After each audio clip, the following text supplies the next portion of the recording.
1572. La France est déchirée par les guerres de religion. Catholiques et protestants s'affrontent et s'entretuent depuis des années. Devenu roi à l'âge de 10 ans, Charles IX a laissé à sa mère Catherine de Médicis les rênes du pouvoir. Pour calmer les haines, Catherine de Médicis échafaude une alliance pour la paix. Le mariage de sa fille Margot avec Henri de Bourbon, roi de Navarre, son cousin protestant. C'est une manœuvre politique dont personne n'est dupe. Ce 18 août, une chaleur torride s'abat sur Paris. Des milliers de provinciaux ont déferlé sur la ville pour les fêtes du mariage. Ils envahissent les auberges et les rues.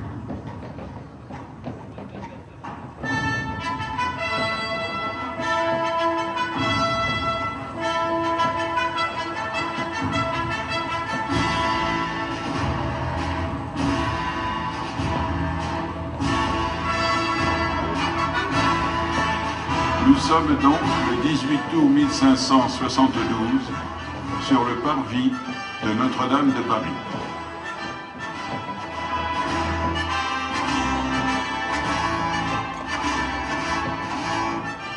Va, dans quelques instants, avoir lieu le mariage de Margot avec Henri de Navarre.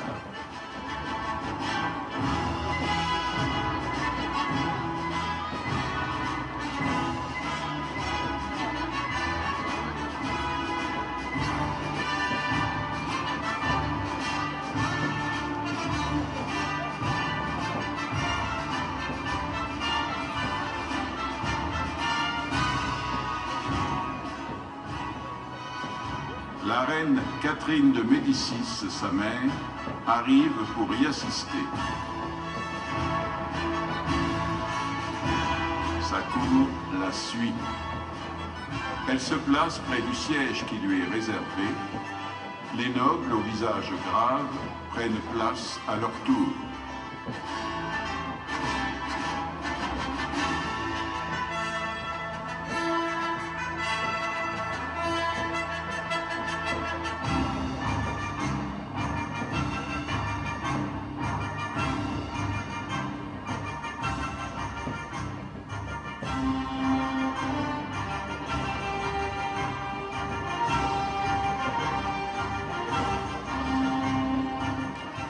Suivent la garde de la reine chargée de sa sécurité.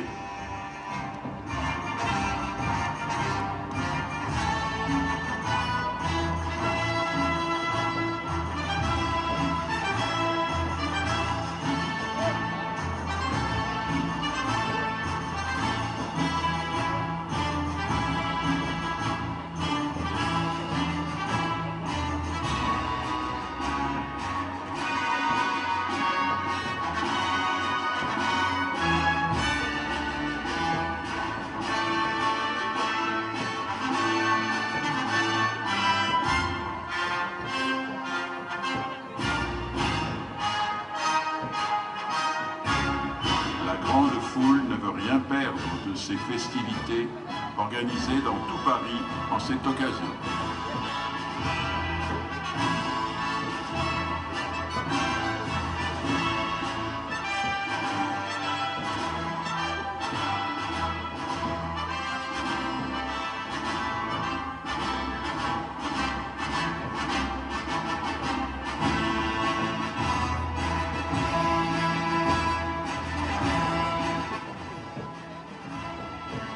Des vivates annoncent l'arrivée d'un groupe de gueux qui force le passage et insiste pendant un grand moment.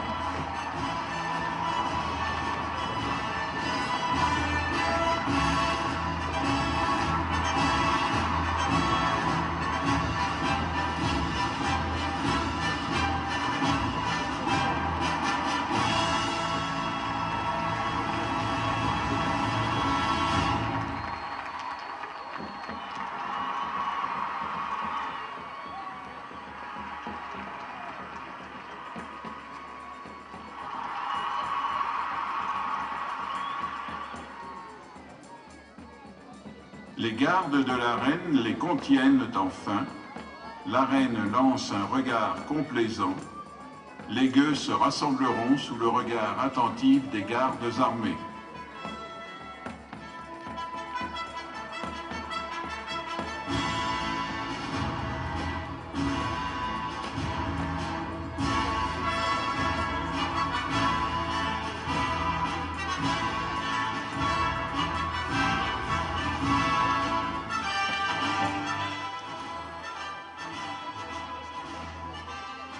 De tous côtés arrivent encore des groupes de personnes.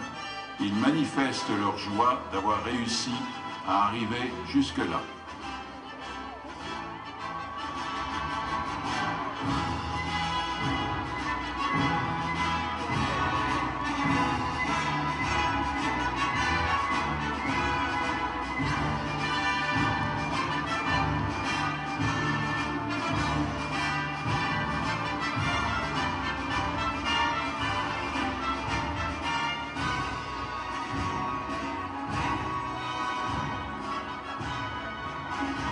Les saltimbanques apportent leur musique pour encourager cette foule à continuer à avancer le plus possible de ce parti qui verra la famille de France au grand complet rassemblée.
Il ne faudrait pas oublier que Catherine de Médicis est venue en son temps à Salon de Provence consulter Nostradamus sur l'avenir de la famille royale.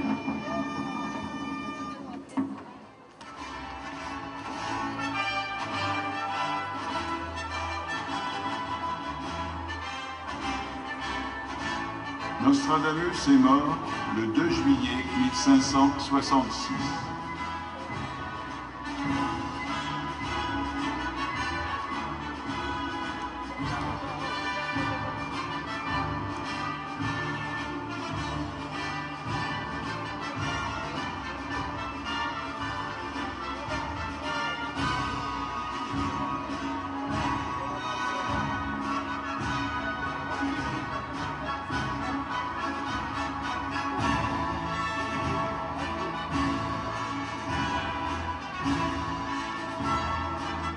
Sans aucun doute, il aurait eu un message à adresser à la régente de France.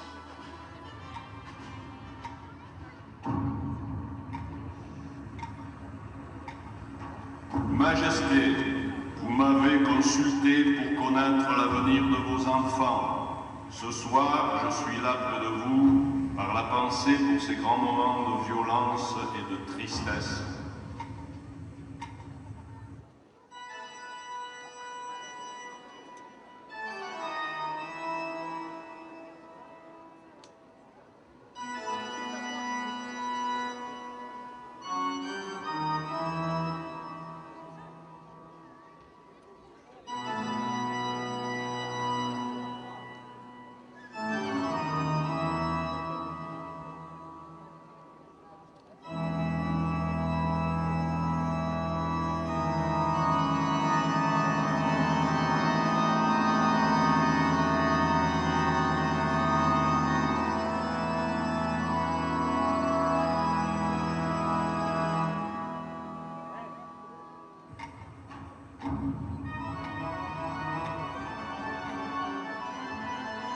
Lorsque Margot se présente pour regagner son prie-Dieu, elle avance avec grande dignité, bien droite, dans sa somptueuse robe de mariée.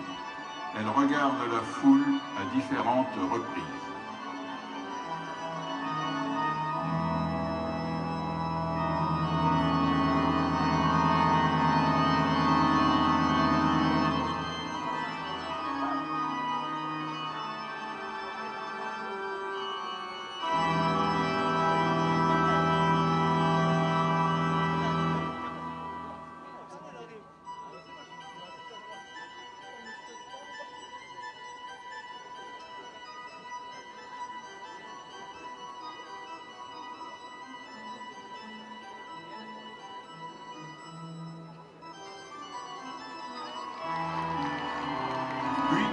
Elle aperçoit Henri de Navarre qui l'attend pour la conduire à l'hôtel. Sans le regarder, elle avance toujours.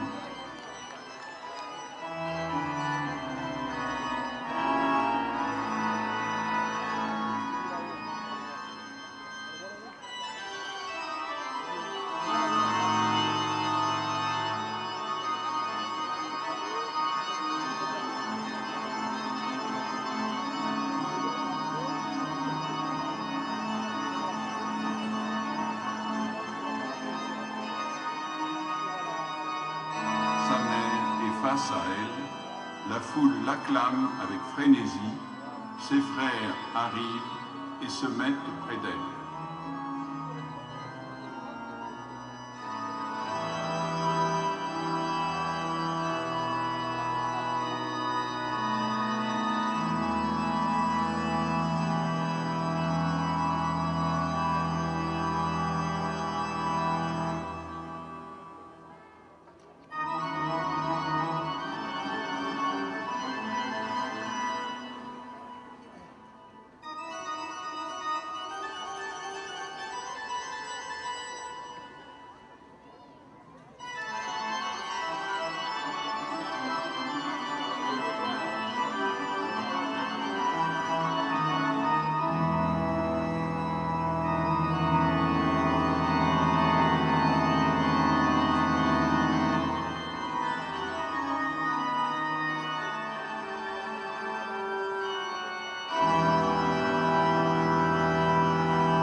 Enfin, les papes venus la marier se tiennent face au couple.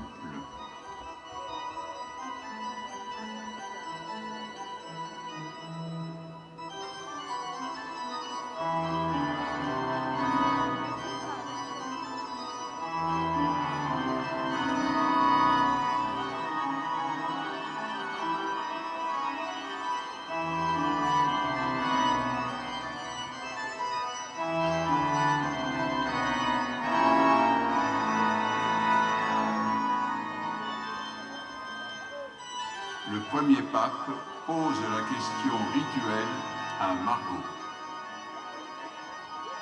Marguerite de Valois, acceptes-tu d'épouser Henri de Navarre?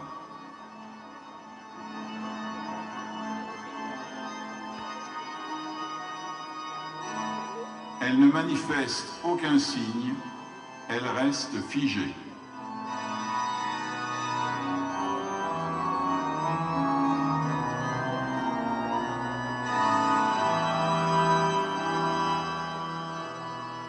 Au bout d'un instant, le duc d'Anjou, son frère, lui fera pencher la tête par un geste de la main.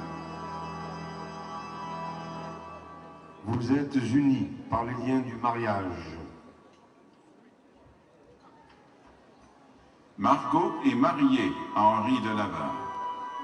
Sur le visage de sa mère et de ses frères, on peut lire la satisfaction.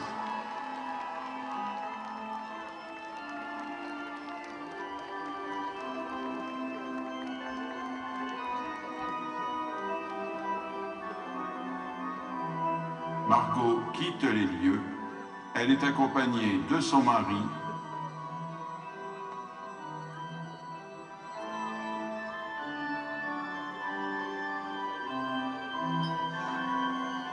qui ne lui adresse la parole qu'une seule fois.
Ne me haïssez pas trop vite.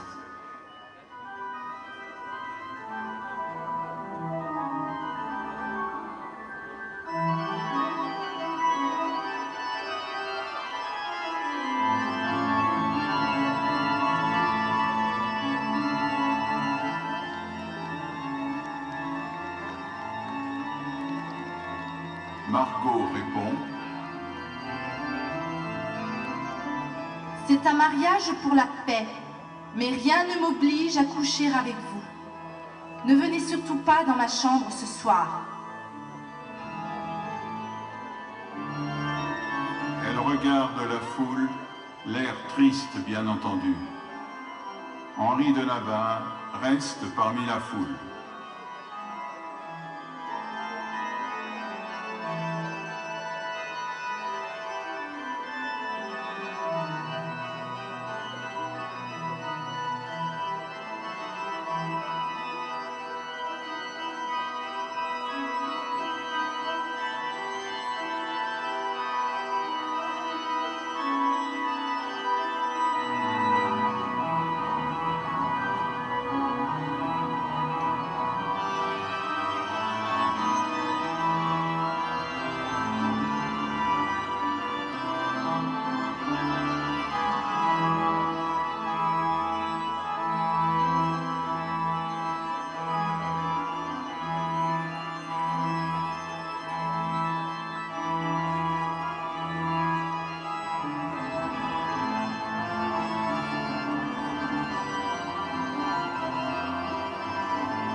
Margot revient avec un masque et une robe différente. Le peuple se resserre autour d'elle.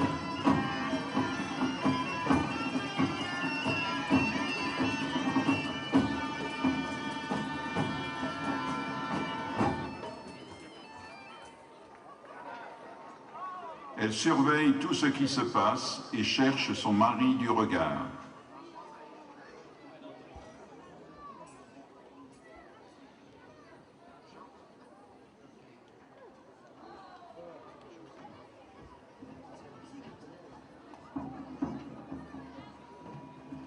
Elle promène parmi les gueux, mais rien ne la distrait de sa tristesse. Elle comprend que quelque chose se prépare.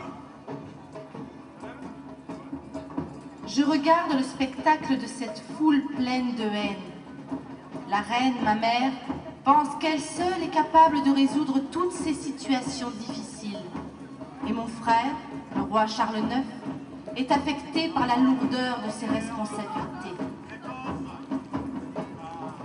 La liesse s'attriste aux 12 coups qui annoncent minuit.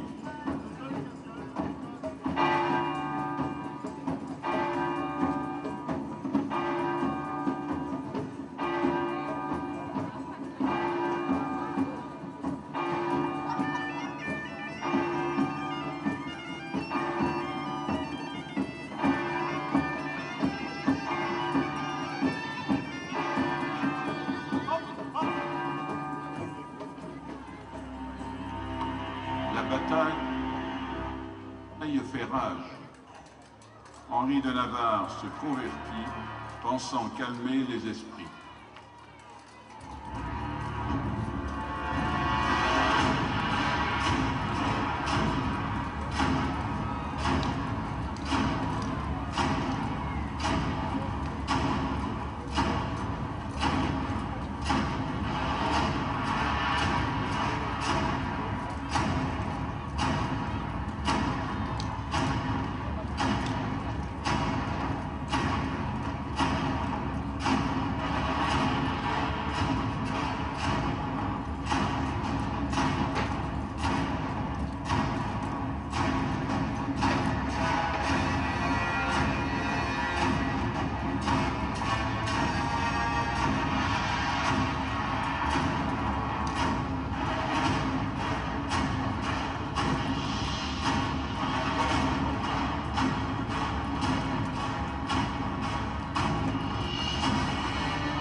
Dans un plan macabre, Catherine de Médicis a prévu d'empoisonner Henri de Navarre.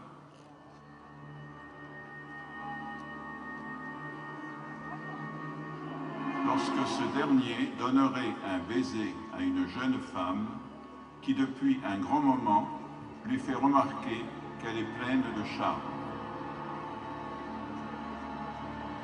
La malheureuse pensait que le baume à lèvres que lui a offert la reine la rendait irrésistible.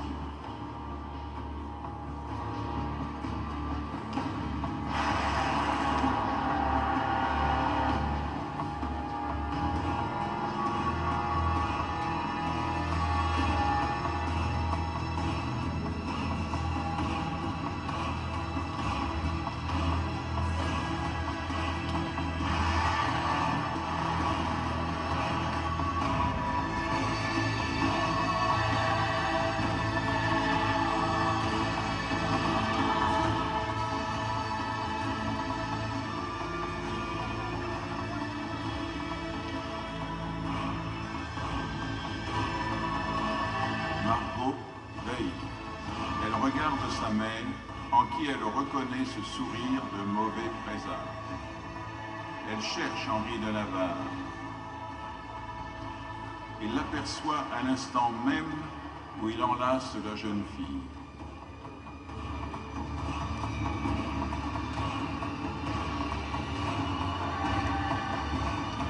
Elle arrive juste à temps pour tirer son mari de ses bras qui l'entraîne vers la mort.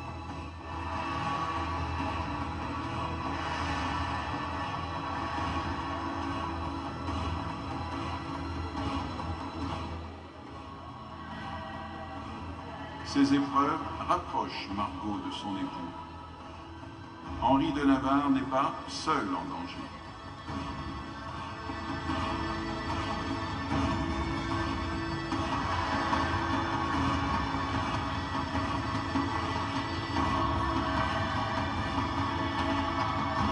Le duc d'Anjou espérait la mort de son frère Charles IX lorsqu'il organisa la chasse qui a vu un sanglier s'acharner sur le roi de France.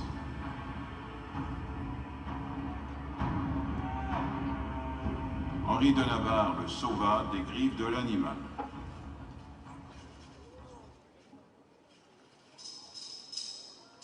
Henri de Navarre et Charles IX s'entendent, la confiance réciproque leur permet de ne pas douter d'eux.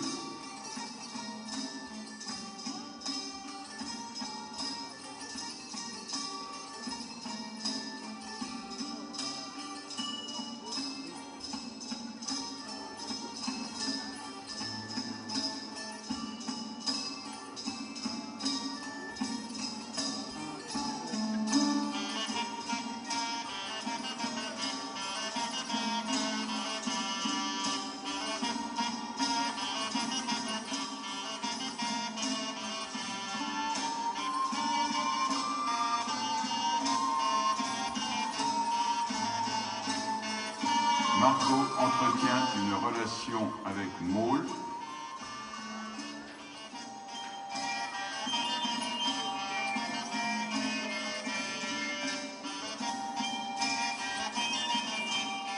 Les sentiments paraissent réciproques.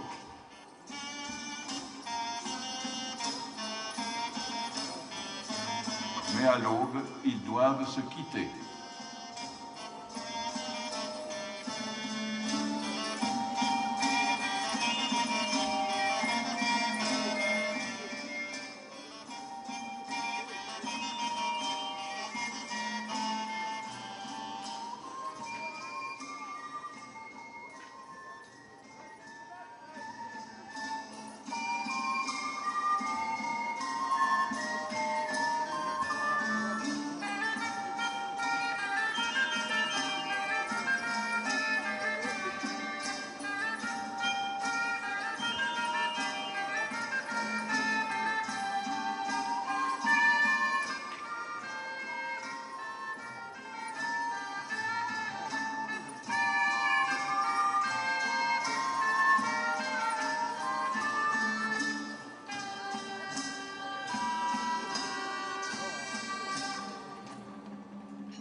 Catherine de Médicis est au Louvre.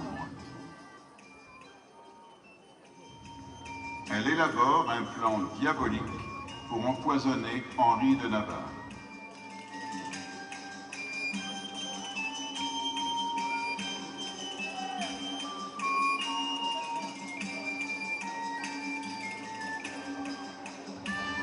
Elle demande à son plus jeune fils d'aller déposer un livre dans sa chambre.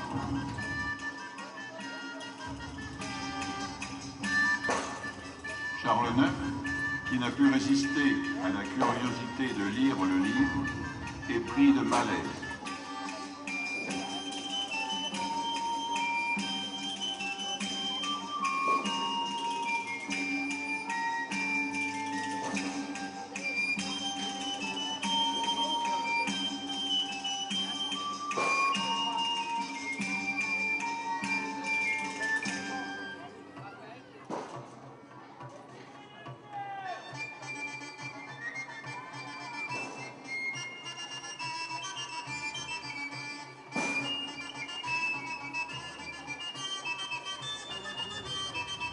Henri de Navarre, qui arrive dans sa chambre, comprend que ce poison lui était destiné.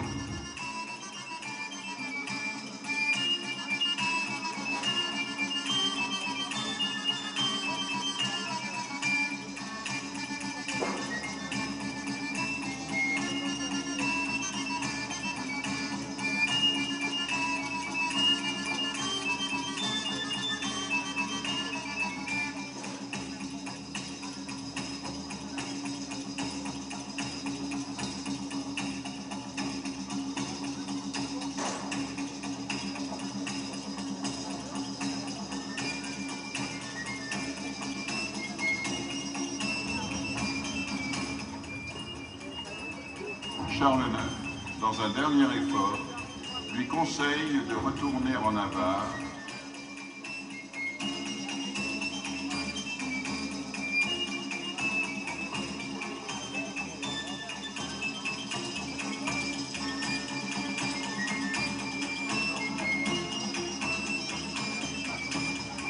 Margot, qui se trouve dans la foule, regarde sa mère en pleurs et comprend que quelque chose de grave vient de se passer. Elle court et trouve son frère étendu. Elle le prend dans ses bras et hurle de douleur.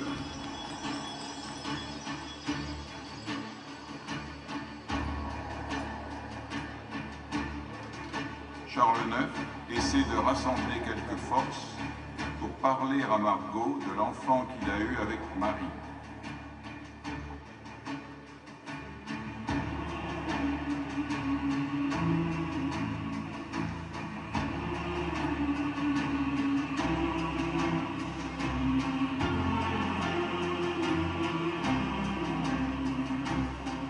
Il ne partagera ce secret qu'avec Henri de Navarre.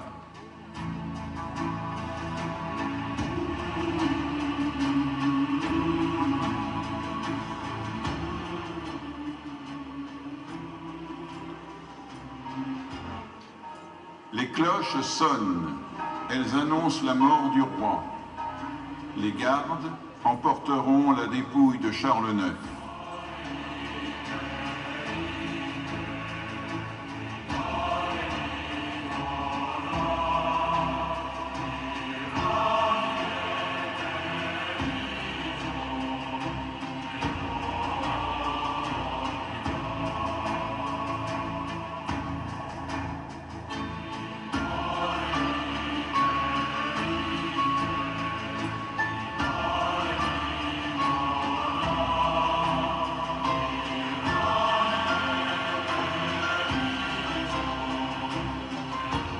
Margot quittera ses bijoux.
quittera les lieux remplis de haine.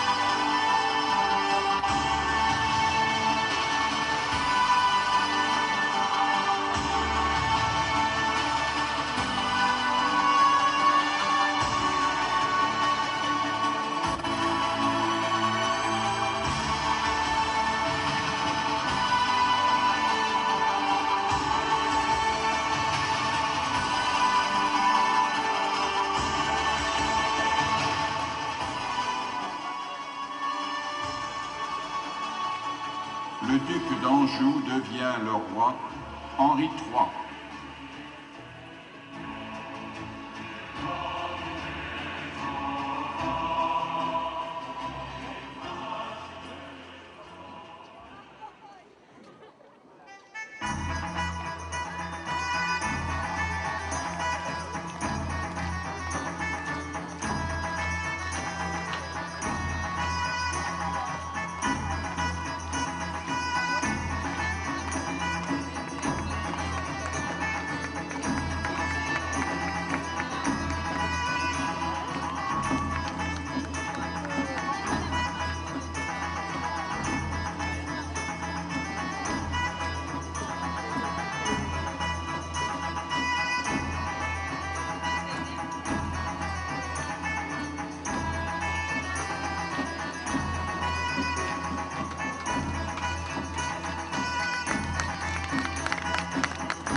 Bonsoir.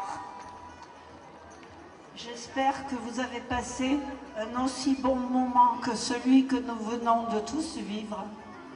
Grâce à votre présence, nous avons la satisfaction d'être heureux du travail fait. Le spectacle que vous venez de voir est réalisé par Mémoire et Légende. Merci.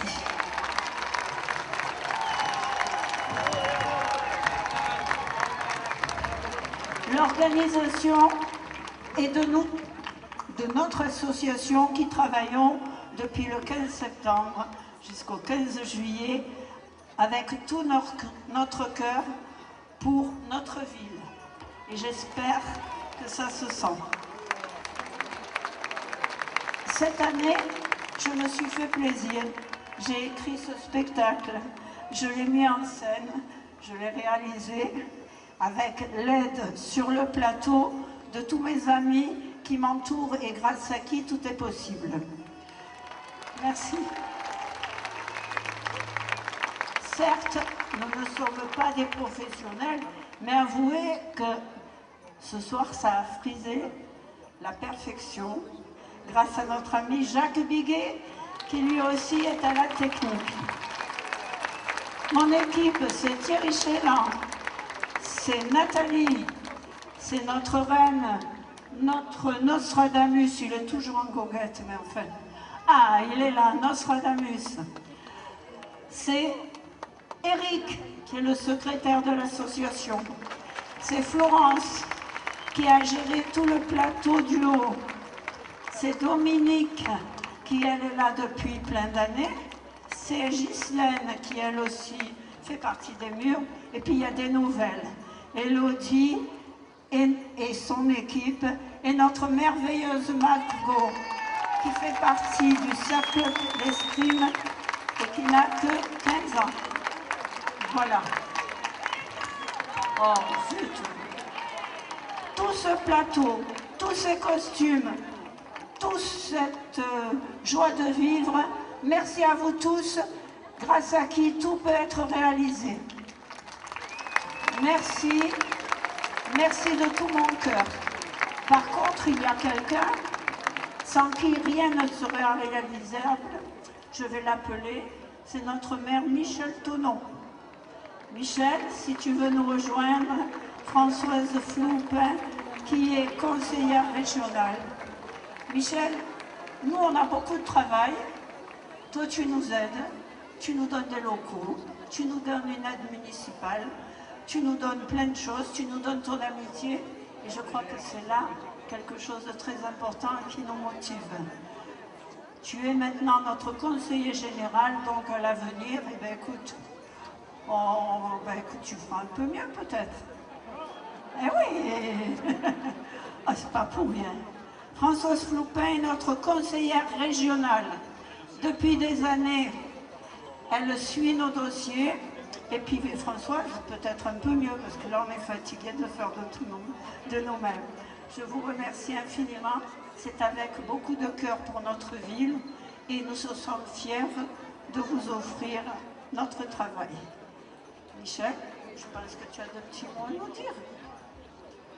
Bien, mesdames et messieurs, chers amis, je voudrais tout d'abord apporter un grand merci à tous ces bénévoles. J'aimerais qu'on les applaudisse une nouvelle fois parce que vraiment, un grand bravo, bravo à vous, bravo à toutes les troupes.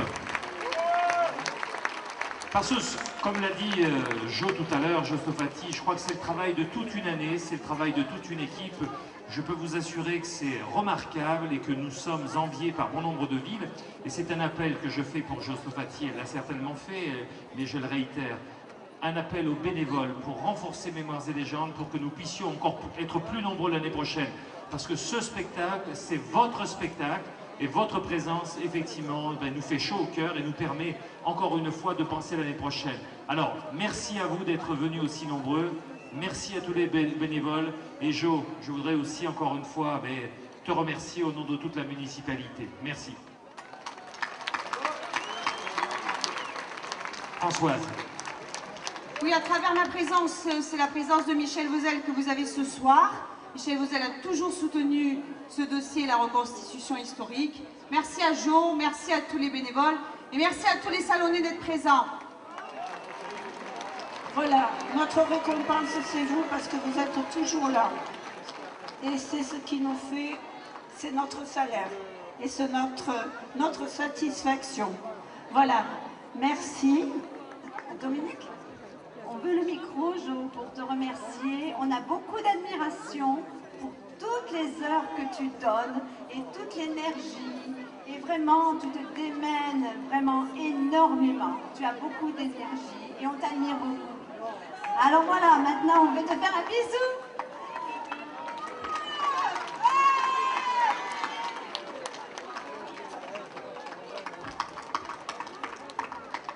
Si vous avez passé de bons moments, si j'ai pu vous apporter un petit peu de joie, eh ben c'est la plus grande des récompenses que vous puissiez me donner. Merci à vous tous. À demain, la reconstitution continue. Vous savez que demain, c'est une journée qui est spéciale. Tout le monde se détend. Par contre, vous aurez un défilé où il y aura tous les costumes du spectacle de la Reine Margot, les vrais, ceux qui viennent du film de Chéreau.